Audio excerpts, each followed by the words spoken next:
بسم الله الرحمن الرحيم والصلاة والسلام على أشرف المرسلين. On reprend Khawati notre cours aujourd'hui sur Surat Al-Fatiha. Inch'Allah, aujourd'hui, méditer chaque verset, essayons de comprendre le message d'Allah subhanahu wa ta'ala à travers chaque verset. Méditons chaque verset et voir le message qu'Allah aimerait nous passer et quelles pratiques sortirons-nous de chaque verset. On va commencer, Inch'Allah, par la récitation de Surat Al-Fatiha. Méditez dessus, essayez d'écouter bien cette sourate et essayez de vivre et de comprendre le message qu'Allah subhanahu wa ta'ala nous transmet. أعوذ بالله من الشيطان الرجيم بسم الله الرحمن الرحيم الحمد لله رب العالمين الرحمن الرحيم مالك يوم الدين إياك نعبد وإياك نستعين اهدنا الصراط المستقيم صراط الذين أنعمت عليهم غير المغضوب عليهم ولا الضالين. Bismillahirrahmanirrahim. Au nom d'Allah, le tout miséricordieux, le très miséricordieux. Je commence ma lecture au nom d'Allah subhanahu wa ta'ala et en demandant son aide. Allah, qui est Allah? Allah est notre Dieu, il unique, que nous adorons. J'atteste qu'il n'y a de divinité adorée avec vérité qu'Allah subhanahu wa ta'ala. Allah subhanahu wa ta'ala est un nom propre à Dieu. Nulle autre personne ne peut être désignée par ce nom. Allah, c'est le nom suprême d'Allah subhanahu wa ta'ala. Allah, c'est le nom qu'un nombre de savants considèrent comme le nom suprême d'Allah, celui par lequel il exauce quand on l'invoque et donne quand on lui demande. Le nom d'Allah renferme les attributs de la divinité, toutes les formes de louange, d'éloge, d'exaltation, de glorification, de puissance, de beauté, de bien, de faveur, de libéralité, de bonté et bienfaits lui appartiennent et viennent de lui.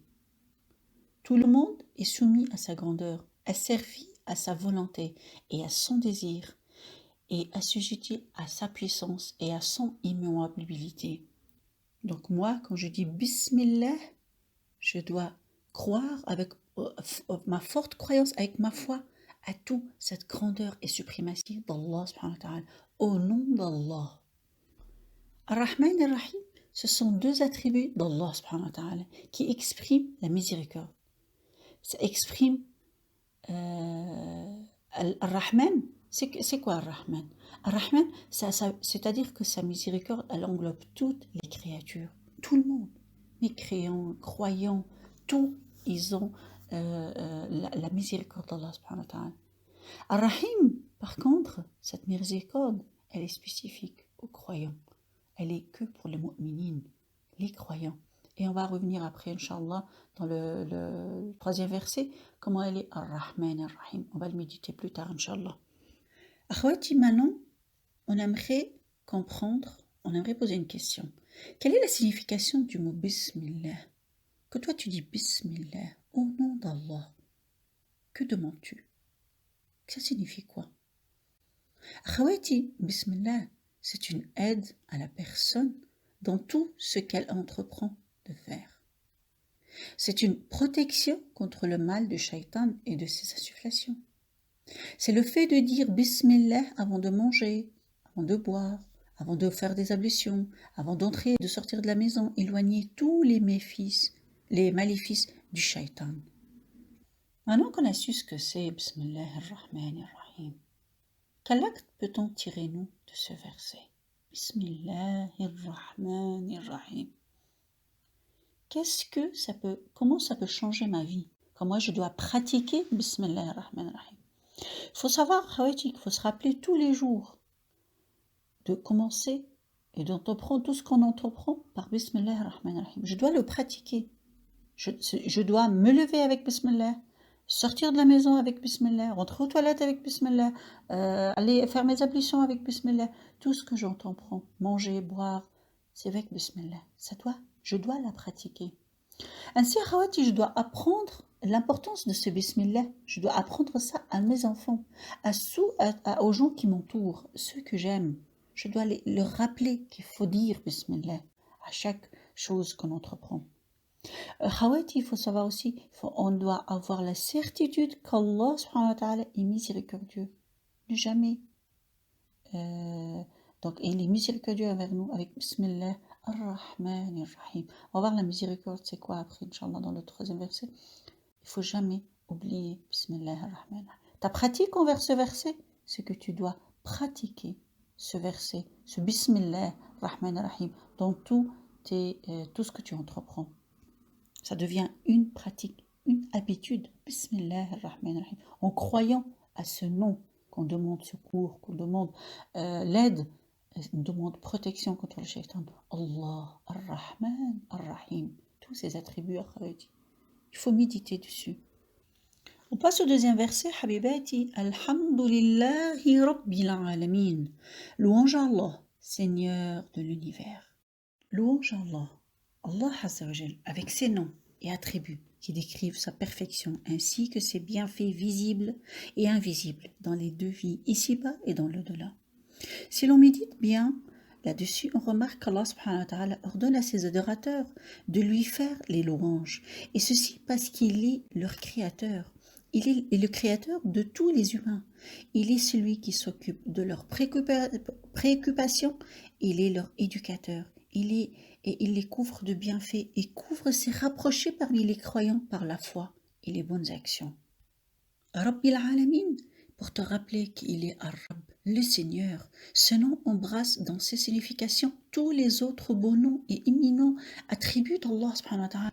Rabbul Alamin, c'est lui qui gère et préserve tous les intérêts de la créature. Ar-Rabb, c'est lui qui est capable. Il est le créateur, l'innovateur, le façonneur, le vivant, l'immuable, l'omniscient, celui qui entend tout, celui qui voit tout, le bienfaiteur, le donateur, le libéral, le gracieux, celui qui prive, celui qui peut nuire, l'utile, celui qui fait avancer, celui qui fait reculer, celui qui guide, celui qui il veut et qui égare qui il désire. Il rend qui il veut, heureux et malheureux qui il souhaite. Il accorde la puissance et qui veut et humilie qui il veut et qui il désire. Ce nom Akhawati a encore d'autres significations relatives à sa souveraineté, dont le plus beau nom qu'il mérite. Allah subhanahu wa ta'ala dit, tu dis Rabbil Alamin, Seigneur de l'univers. Il te montre la seigneurie. Donc nous, on doit remercier et louer Allah subhanahu wa ta'ala. Lui, non seulement notre divinité comme Allah, mais utiliser ici Ar-Rabb. Donc ici c'est l'unicité de l'adoration d'Allah subhanahu wa ta'ala et l'unicité dans sa seigneurie. Et ici c'est Ittihad al-Uluhiyya avec Wujud Allah et Ittihad al-Rububiyya, l'unicité dans sa seigneurie avec le mot Ar-Rabb. Et ici Allah subhanahu wa ta'ala il te montre l'importance de le louer. Il t'ordonne Alhamdulillah, il te montre comment l'invoquer par que tu dis Alhamdulillah. C'est une invocation, louange à Allah. Et chacune de nous, elle doit méditer. Que ressentons-nous en disant Alhamdulillah? C'est ça, méditer. Méditer, c'est que tu dois dire Alhamdulillah, ça doit sortir de ton cœur. Tu dois méditer sur ce mot. Alhamdulillah. Qu'en devons-nous sentir? Sommes-nous conscients de la profondeur de sens de ce mot? En prononçant Alhamdulillah, nous devons nous remémorer tous les bienfaits dont Allah subhanahu wa ta'ala nous a gratifiés et les énumérer un à un. Et c'est difficile à faire parce qu'ils sont. Allah subhanahu wa ta'ala nous dit dans Surat 16, verset 18, وَإِن تَعُدُّوا نِعْمَةَ اللَّهِ لَا تُحْصُوهَا إِنَّ اللَّهَ لَغَفُورٌ رَحِيمٌ.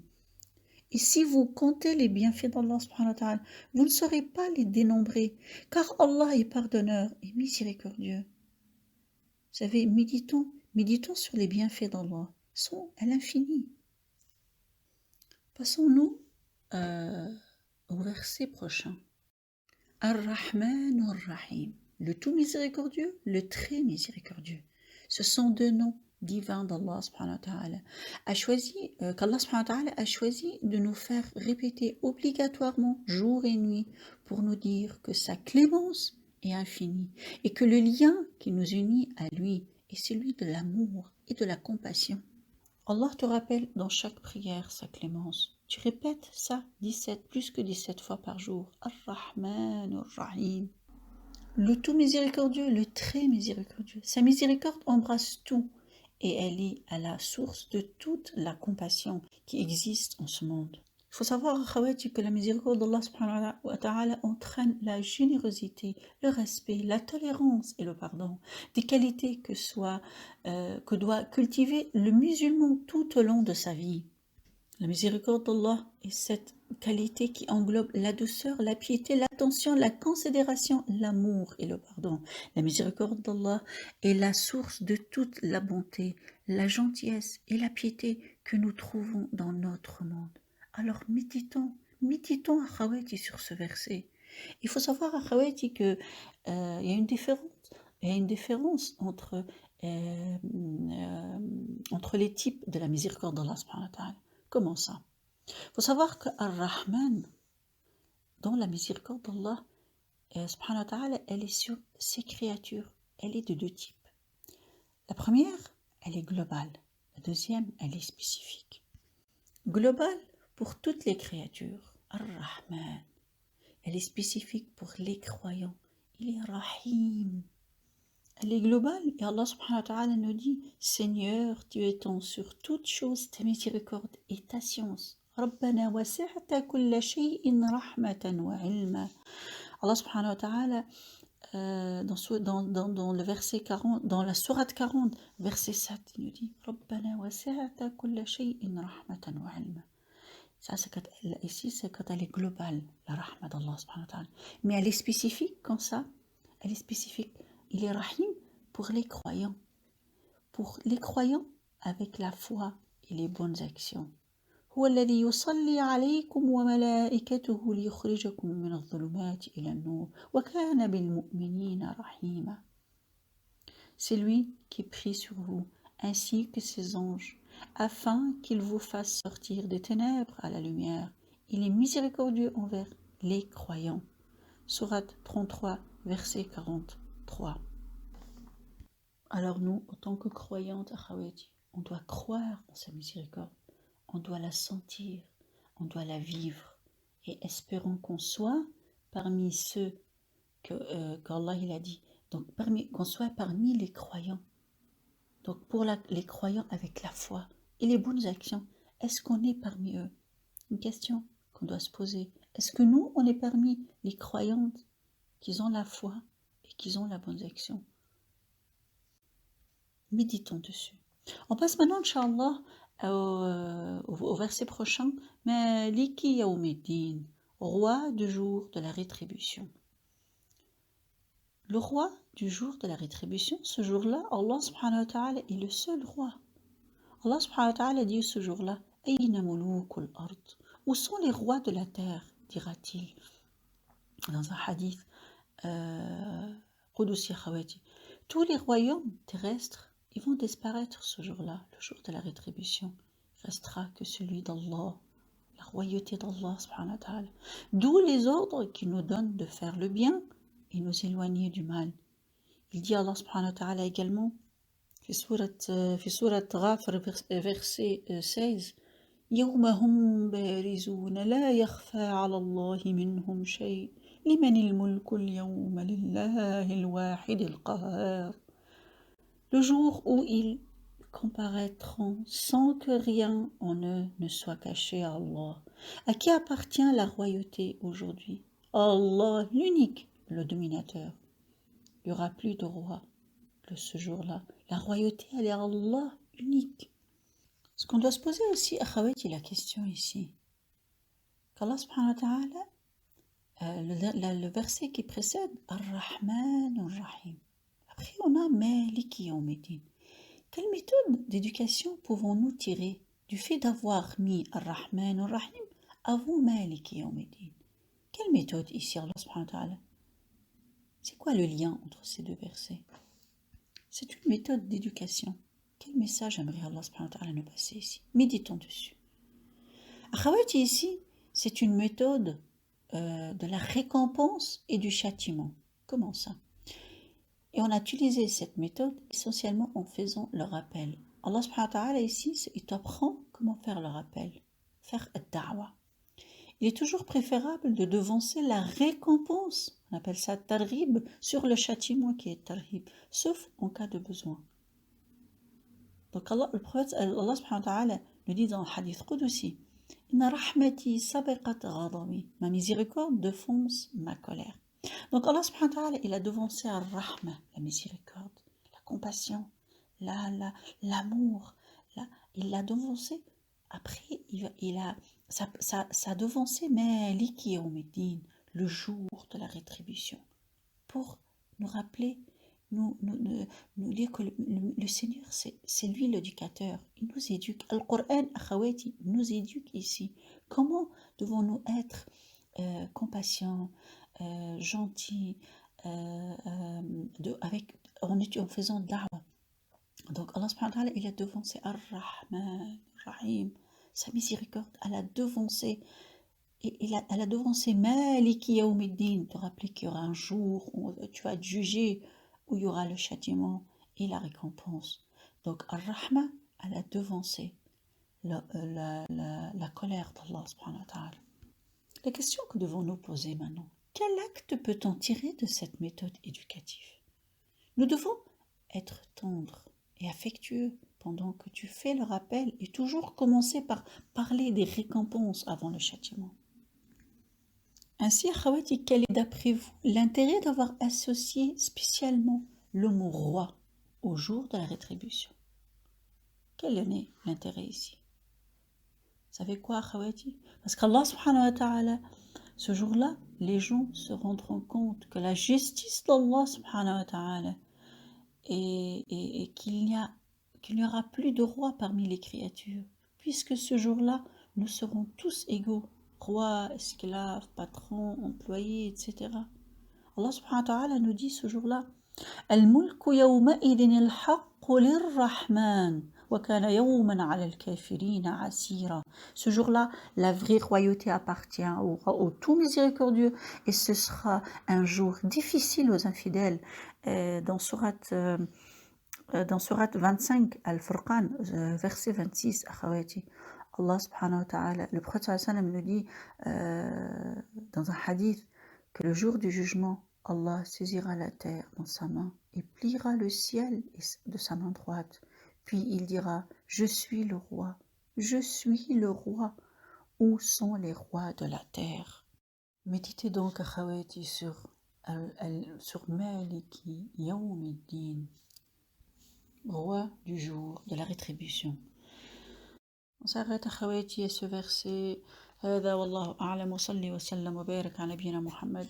Attendez-nous dans le prochain audio, Inch'Allah, pour finir Sourate Al-Fatiha. اللهم صل وسلم وبارك على نبينا محمد. السلام عليكم ورحمة الله وبركاته.